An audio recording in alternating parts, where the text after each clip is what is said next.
बिस्मिल्लाहिर्रहमानिर्रहीम। अस्सलाम वालेकुम रहमतुल्लाहि वबरकातुहू। खाकसार मुबारक अहमद आपकी खिदमत में दोबारा हाजिर है प्रोग्राम असल गल के साथ, जो आजकल उर्दू में कर रहे हैं हम।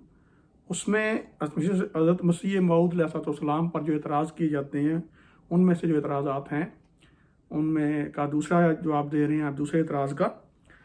हज़ूर फरमाते हैं इसमें हम और हमारे नुक्ताचीन, यानी कि एतराज़ करने वाले, हम पर जो एतराज़ करने वाले हैं वो। मेरे पास ये किताब है रूहानी ख़ज़ाइन जल्द नंबर 3, उसकी में किताब इज़ाला इवहाम के सफ़ा नंबर 121 पर आप लिखते हैं, दूसरी नुक्ताचीनी ये है कि माली खोलिया या जुनून होने की वजह से मसीह मौत होने का दावा कर दिया है। ये इतराज़ मैंने भी सुना है बाज़ मौलवियों के मुंह से कि नाउज़ुबिल्लाह इनका दिमाग ठीक नहीं था, दिमागी कमज़ोरी थी, जिस वास्ते ये इतराज़ कर दिया।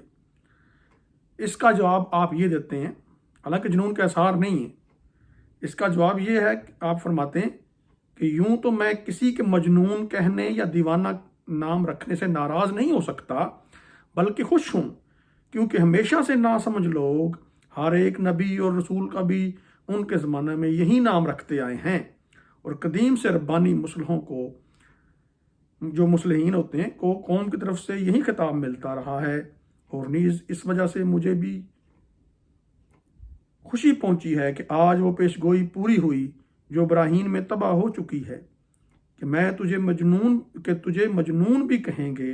लेकिन हैरत तो इस बात में है कि इस दावा में कौन सी जुनून की अलामत पाई जाती है, कौन सी खिलाफ अकल बात है जिसकी वजह से मोतरजीन को जुनून हो जाने का शक पड़ गया। इस बात का फैसला हम मोतरजीन की ही कॉन्शंस और अकल पर छोड़ते हैं, यानी कि उनके ज़मीर और अकल पर ही छोड़ते हैं।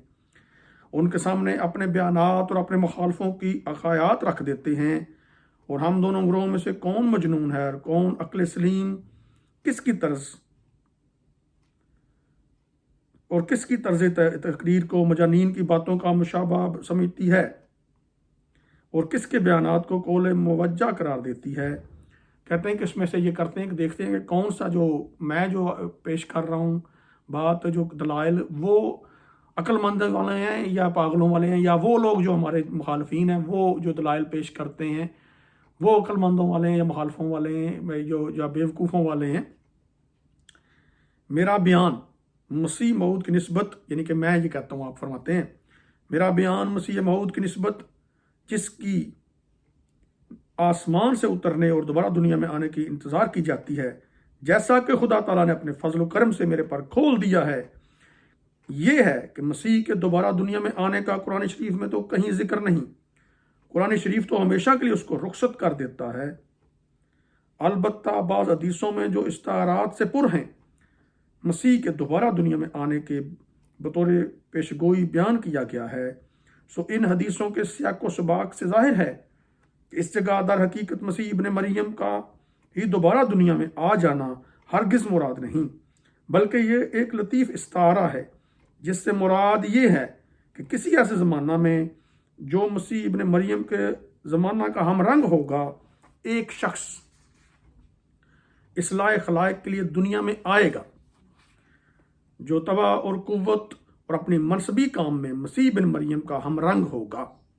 और जैसा कि मसीह बिन मरियम ने हज़रत मूसा के दीन की तजदीद की और वो हकीकत और मगज़ तौरात का, जिसको यहूदी लोग भूल गए थे, उन पर दोबारा खोल दिया, ऐसा ही मसीह सानी मसीह मूसा यानी हज़रत सल्लल्लाहु अलैहि वसल्लम के दीन का, यानी कि मसीह मूसा जो थे वो जनाब ख़ातमुल अंबिया सल्लल्लाहु अलैहि वसल्लम हैं, तजदीद करेगा, यानी कि हज़रत सल्लल्लाहु अलैहि वसल्लम के दीन की तजदीद करेगा। जिस तरह ईसा अलैहिस्सलाम मूसा की शरीयत के पाबंद थे, इस तरह जो मसीह सानी है वो भी हज़रत सल्लल्लाहु अलैहि वसल्लम की, यानी कि जो मसीह मूसा थे ये उम्मत के, उनके दीन की तजदीद करेगा। कोई नया दीन नहीं लेकर आएगा, कोई नई शरीयत नहीं लेकर आएगा। और दूसरे तमाम नताइज में ये मसीह मूसा का, कहते हैं ये दूसरे तमाम नताइज जो कौम पर इनकी अतात या इनकी सरकशी की हालत में मुअस्सर होंगे, इस मसीह से बिल्कुल मुशाबा होगा जो मूसा को दिया गया। जो अमर के खुदा ताला ने मेरे पर मुनकशिफ किया है वो ये है कि वो मसीह मऊद मैं ही हूँ। आगे कहते हैं कि मुसलमानों का पुराने ख्यालात के मुवाफिक जो उनके दिलों में जमे हुए चले आते हैं, ये दावा है कि अब मुसलमान क्या कहते हैं कि मसीह बिन मरियम सचमुच 2 फरिश्तों के कंधों पर हाथ धरे हुए आसमान से उतरेगा और मीनार शर्की दमिश्क के पास आकर ठहरेगा।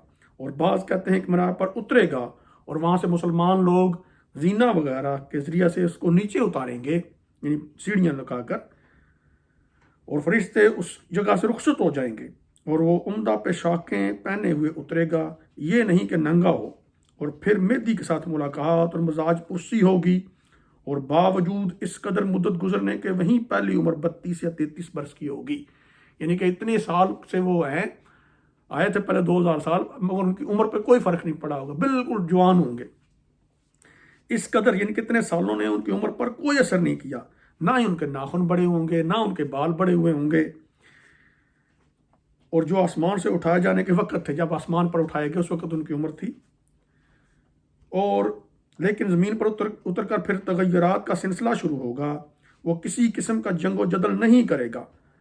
आपने वो कहते हैं कोई मुसलमान दूसरे हमारे भाई, वो कहते हैं कि वो किसी किस्म की लड़ाई नहीं करेंगे, बल्कि इसकी मुंह की हवा में ऐसी तासीर होगी, जहां तक इसकी नज़र पहुंचेगी काफर मरते चले जाएंगे। यानी उसके दम में ही ये खासियत होगी कि जिंदों को मारे, जैसे कि पहले ये खासियत थी कि मुर्दों को जिंदा करे।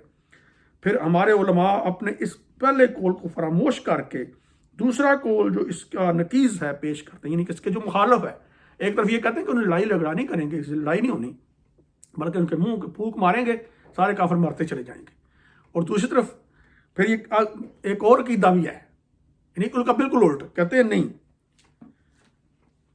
कि पहले बात को बिल्कुल भूल जाते हैं, फिर कहते हैं नहीं कि वो जंगो जदल भी करेगा और दज्जाल यकचशम इसके हाथ से कत्ल होगा, कि दज्जाल जरा काना है वो उसके हाथ से कत्ल होगा, ठीक है। और यहूदी भी उस हुक्म से मारे जाएंगे, यानी पुराना बदला भी लिया जाएगा उनसे, जब यहूदियों ने उनको सलीब पे चढ़ाया था। फिर एक तरफ तो ये इकरार है कि मसीह मऊद ही मसीह बिन मरियम नबी अल्लाह है, जिस पर इंजील नाज़िल हुई थी, जिस पर हज़रत जिब्राइल उतरा करते थे, जो खुदा ताला के बुजुर्ग पैगंबरों में से एक पैगंबर था और पैगंबर है। और दूसरी तरफ ये भी कहते हैं कि वो दोबारा ज़मीन पर आकर अपनी नबुव्वत का नाम भी नहीं लेगा, बल्कि मनसब नबुव्वत से माजूल होकर आएगा और हमारे नबी करीम सल्लल्लाहु अलैहि वसल्लम की उम्मत में दाखिल होकर आम मुसलमानों की तरह शरीयत कुरानी का पाबंद होगा, नमाज औरों के पीछे पढ़ेगा जैसे आम मुसलमान पढ़ा करते हैं। और बाज़ ये भी कहते हैं कि वो अनफी होगा और इमाम आज़म को अपना इमाम समझेगा, मगर अब तक इस बारे में तसरीह से बयान नहीं किया गया कि चारों सिलसिलों में से किसके सिलसिला में दाखिल होगा। आया वो कादरी होगा या चिश्ती या सोहरवर्दी या नक्शबंदी। गर्ज इन लोगों ने अनवानात में नबुव्वत का खिताब जमा कर जिस दर्जा पर फिर इसका तनज़्ज़ुल कायम किया है, कोई कामिल हवास ऐसा काम नहीं कर सकता कि एक बात करते हैं फिर दूसरी बात करते हैं, एक बात करते हैं फिर उसकी उल्ट बात करते हैं। कहते कोई भी अक्लमंद आदमी ये अकीदा नहीं रख सकता। और ये सोचने वाली बात है कि एक आदमी थानेदार है या पुलिस कमिश्नर है, अचानक बड़े सालों बाद उसको कहा जाता है कि आपने बहुत अच्छा काम किया है, very good, you done wonderful job, जब आपने, मगर हम आपको रिटायरमेंट से पहले आपको, अब पहले आप डिप्टी कमिश्नर थे, अब आपको हम सिपाही भर्ती कर रहे हैं। तो वो इज्जत की बात नहीं होती, वो जिल्लत की बात होती है, नाउज़ बिल्लाह। और ये ऐसी जिल्लत एक नबी अल्लाह के बारे में तस्लीम कर लेना, इससे बड़ी तौहीन क्या हो सकती है एक नबी की। हज़रत ईसा अलैहिस्सलाम जो अल्लाह ताला के मुकद्दस बुजुर्ग नबी थे, उनको ये कहना कि पहले तो वो नबी थे, अब जब दोबारा आएंगे तो वो नबी नहीं होंगे, तो ये उनकी शान में इजाफा नहीं करता, ये उनकी शान को घटाता है, उनकी शान में उनकी ये गुस्ताखी है उनकी शान में। तो फिर कहते हैं नहीं, एक और काम भी अभी है। इसके बाद कहते हैं कि वो सलीब को तोड़ेगा और खंजीरों को कत्ल करेगा। अब जाए तो हजब है कि सलीब को तोड़ने से इसका कौन सा फ़ायदा है, और अगर इसने मसलन 10-20 लाख सलीबें तोड़ भी दी तो ईसाई लोग जिनको सलीब परस्ती की धुन लगी हुई है, وہ اور سلیبیں نہیں بنوا سکتے. کہتے ہیں کہ انڈسٹریل قومیں ہیں، وہ کچھ سلیبیں توڑیں گے، پیچھے فیکٹریوں لگی ہیں، سلیبیں اور بنتی چلیں گے، یہ کام ہی ختم نہیں ہوگا. اس کا مطلب ہے کہ یہ ظاہری باتیں نہیں ہیں، یہ روحانیت کی باتیں ہیں، ان کا کوئی اور ہی مطلب ہے. اور پھر جو کہا ہے کہ وہ خنزیروں کو قتل کرے گا. اچھا، یہ بھی اگر حقیقت پر لیا جائے تو عجیب فکر ہے. کیا مسیح کا زمین پر اترنے کے بعد عمدہ کام یہی ہوگا کہ وہ خنزیروں کا شکار کھیلتے پھریں اور بہت سے کتے ساتھ ہوں گے؟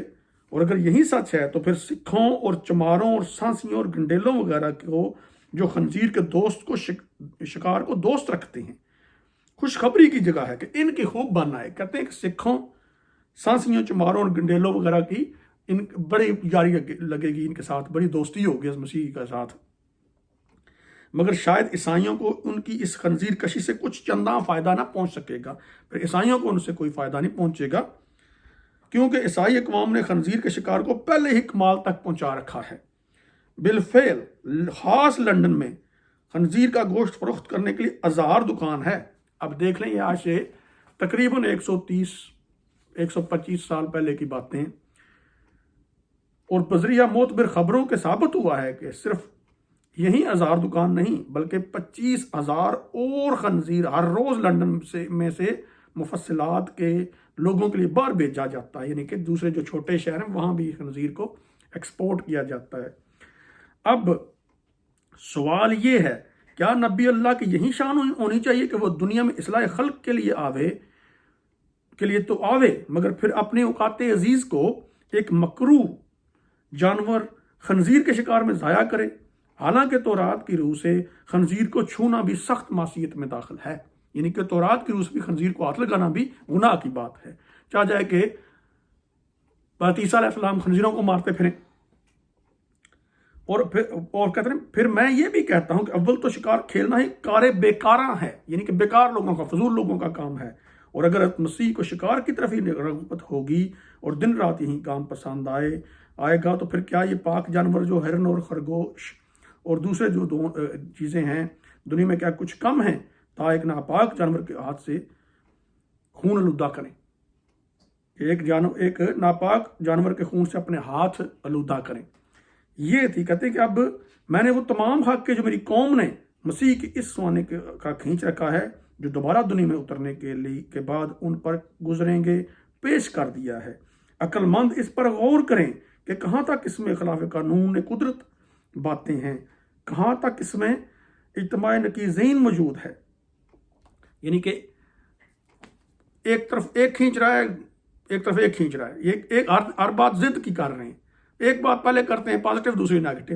ایک کہتا ہے لڑائی کریں گے، دوسرا کہتا ہے لڑائی نہیں کریں گے. ایک کہتا ہے اپنی شادی بھی کریں گے، بچے بھی ہوں گے اور وہ ان کی عمر بھی وہی ہوگی. ایک کہتا ہے نہیں پہلے سلیبیں توڑیں گے، پھر کہتا نہیں کافر سارے ماریں گے. ان کا تو کام ہی ختم نہیں ہوں گے. اس لیے قرآن پاک میں اللہ تعالیٰ نے جو کہا ہے اور حدیث میں ہے کہ امامکم منکم، تمہارا امام تم میں سے ہوگا. اور جب اللہ تعالیٰ قرآن پاک میں اللہ تعالیٰ قیامت کے دن ان کو پوچھے گا تو یہ کہے گا اللہ تعالیٰ کنت علیہم شہید ما دمت فیہا فلما توفیتنی کنت انت الرقیب علیہم وعلی کل شیء شہیدا. اور جب وہ فوت ہو جائے گا، کہتا ہے کہ جب تو نے مجھے وفات دے دی، میں تو اس وقت تک ان کا نگران تھا جب تک میں زندہ تھا. جب تو نے مجھے وفات دے دی، سورہ المائدہ آیت نمبر 118 جس نے پڑھنی ہے، یہ بھی وفات مسیح کی بات ہے. تو اس کے بعد تو آپ ان پہ نگران تھے، ہمیں کیا پتہ، مجھے کیا پتا تھا کہ وہ پیچھے کیا کر رہے ہیں. یہ آیت جو ہے مسیح نے آیات مصوفہ بالا میں اپنی موت کا صاف اقرار کر دیا. اگر وہ زندوں کی شکل پر خاکی جسم کے ساتھ آسمان کی طرف پرواز کرتے تو مر جانے کا ہرگز ذکر نہ کرتے اور ایسا ہرگز نہ کہتے کہ میں وفات پا کر اس جہان سے رخصت کیا گیا ہوں. اب ظاہر ہے کہ جب کہ آسمان پر ان کی روح ہی گئی تو پھر نازل ہونے کے وقت جسم کہاں سے آ جائے گا. یہ قرآن پاک کا عقیدہ ہے جو ہم نے بیان کیا ہے اور جو دوسرے مان رہے قصے کہانیاں. میں ان سے یہی گزارش کرتا ہوں کہ قصے کہانی سے نکل کر قرآن پاک کی جو اصل تعلیم ہے، جو قرآن پاک میں جو اصل تعلیمات دی گئی ہیں اور جو اصل آیات بیان کی گئی ہیں فاتح مسیح کے بارے میں اور آنے والے مسیح کے بارے میں، جو جہاں سے ہمیں استنباط لیتے ہیں یا احادیث ہیں، ان سے فائدہ اٹھایا جائے. بجائے کہ اپنا فضول وقت ضائع کیجیے اس طریقے سے کہانیوں میں۔ السلام علیکم ورحمۃ اللہ۔